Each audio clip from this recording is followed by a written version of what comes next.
మనకి 7th class 10th lesson వచ్చేసి algebraic expressions. ఏ lesson అప్ప? Algebraic expressions. So first of all algebra అంటే ఏమో తెలుసుకోవాలి. అర్థమవుతుందా? ఆల్జీబ్రా అంటే కనుక ఈ ఆల్జీబ్రాని ఏమంటారు తెలుగులో అంటే కనుక బీజగణితం అంటారు. ఏమంటారు? బీజం అంటే అర్థము అక్షరం అని అర్థం, లెటర్ అని అర్థం. ఏం లెటర్ సార్ అంటే కనుక మనకి ఇప్పుడు తెలుస్తుంది. ఇంటికి మనం ఏ లెటర్ తీసుకుంటాం, తర్వాత ఏం చేస్తాం అనేది మనకి ఇప్పుడు తెలుస్తుంది. అర్థమవుతుందా? ఫస్ట్ మనకి ఆల్జీబ్రాయిక్ ఎక్స్ప్రెషన్స్ లో ఫస్ట్ మనం తెలుసుకోవాల్సింది ఏంటి అంటే కనుక ఎక్స్ప్రెషన్ గురించి తెలుసుకోవాలి. ఆల్జీబ్రా అంటే ఏమో తెలుసుకున్నాం. ఆల్జీబ్రా అంటే అదేదో సినిమాలో చెప్తారే అట్లా కాదమ్మా. ఆల్జీబ్రా అంటే అన్ని జీబ్రాలు కలిసి వచ్చుకోట కలిసి ఆల్జీబ్రా అంటారు సార్ అంటే అట్లా కాదు. అర్థమవుతున్నాం? ఆల్జీబ్రాయిక్ ఎక్స్ప్రెషన్స్ అంటే కనుక మనము ఏ మ్యాథమెటికల్ ఎక్స్ప్రెషన్ అయితే లెటర్స్ ప్లస్ నంబర్స్ కలిపి ఫామ్ చేస్తామో దాన్ని ఏమంటామంటే ఆల్జీబ్రాయిక్ ఎక్స్ప్రెషన్.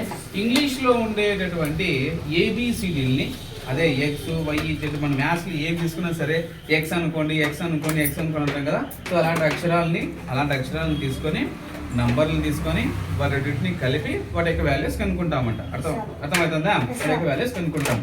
సో మనము ఈ లెసన్ లో ఆల్జీబ్రాయిక్ ఎక్స్ప్రెషన్స్ లెసన్స్ లో ఫస్ట్ కొన్ని పదాల గురించి తెలుసుకోవాలన్నమాట. ఏం తెలుసుకోవాలా? కొన్ని పదాల గురించి తెలుసుకోవాల్సి అనమాట. అర్థమవుతుందా? అందులో ఫస్ట్ వర్డ్ ఏంటి కనుక వేరియబుల్. ఏంటది? సెకండ్ వర్డ్ ఏంటి కనుక కాన్స్టాంట్.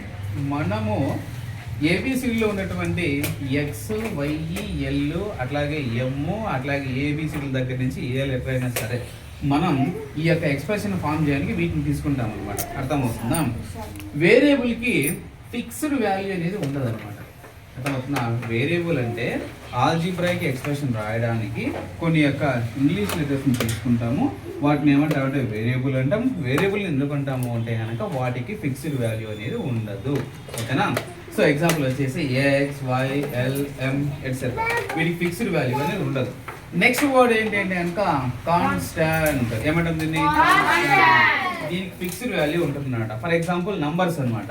400 -17 -50 ఎట్లయినా సరే తీసుకోవచ్చు అనమాట. అర్థమవుతుందా? దీనికి ఫిక్స్డ్ వాల్యూ ఉంటుంది కాన్స్టాంట్ కి, వేరియబుల్ కి ఫిక్స్డ్ వాల్యూ అనేది ఉండదు. అర్థమవుతుందా? నెక్స్ట్ ఇదే ఆల్జీబ్రాయిక్ ఎక్స్ప్రెషన్స్ లో వేరియబుల్ ఏమో తెలుసుకున్నాం, కాన్స్టాంట్ ఏమో తెలుసుకున్నాం. నెక్స్ట్ ఏంటి అంటే కనుక terms of an expression. Terms of an expression లో first of all terms are added to form expressions. ఈ ఎక్స్ప్రెషన్స్ ఫామ్ చేయడానికి టర్మ్స్ వాడతారంట. ఎందుకు టర్మ్స్ అంటే ఏంటి సార్ అంటే కనుక ఎగ్జాంపుల్ 4x + 5 లో 4x అనేది ఒక టర్మ్, 5 అనేది ఒక టర్మ్. అర్థమవుతుందా? ఈ 4x + 5 ఈ 2 టర్మ్స్ యూజ్ చేసి 4x + 5 అనేటటువంటి ఎక్స్ప్రెషన్ ని ఫామ్ చేసాము. అర్థమవుతుందా? ఏమేమి టర్మ్స్ ఏమేమి ఇందులో? 4x + 5 5x కాదు 5. అర్థమవుతుందా? అంటే 4x అనే టర్మ్ 5 రెండింటిని కలిపి 4x + 5 అంటే టర్మ్ ని ఎక్స్ప్రెషన్ ని మనము రాసామన్నమాట. నెక్స్ట్ ఏం కనుక్కోవాలి సార్ అంటే కనుక ఫ్యాక్టర్స్ ఆఫ్ ఏ టర్మ్. ఈ టర్మ్ యొక్క ఫ్యాక్టర్స్ రాయడానికి మనకి ఏమేమి కావాలి సార్ అంటే కనుక టర్మ్ రాయడానికి ఏం కావాలి అంటే మనకి ఫ్యాక్టర్స్ కావాలన్నమాట. For example 4x² - 3xy.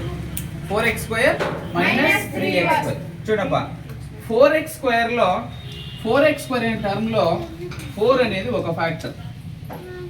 4 అనేది ఒక ఫ్యాక్టర్. x² అన్నాం. చూసుకోండి అప్పుడు ఒకసారి. ఎట్లయితే మనం 4 × 4 ని 4² గా రాస్తాము, అట్లాగే x × x ఏంగా రాస్తాము? x² గా రాస్తాం. అర్థమవుతుందా? కాబట్టి ఇక్కడ ఎన్ని x'లు వస్తాయి? 2x. అంటే ఈ 4x² లో దీని యొక్క 4x² అనే టర్మ్ యొక్క ఫ్యాక్టర్స్ ఏంటివి అంటే కనుక 4x.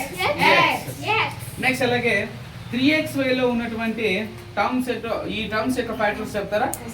ఏమేమి? 3x y. నెక్స్ట్ అలాగే 5x + y 10 లో చెప్తారా? ఫ్యాక్టర్స్ చెప్పండి.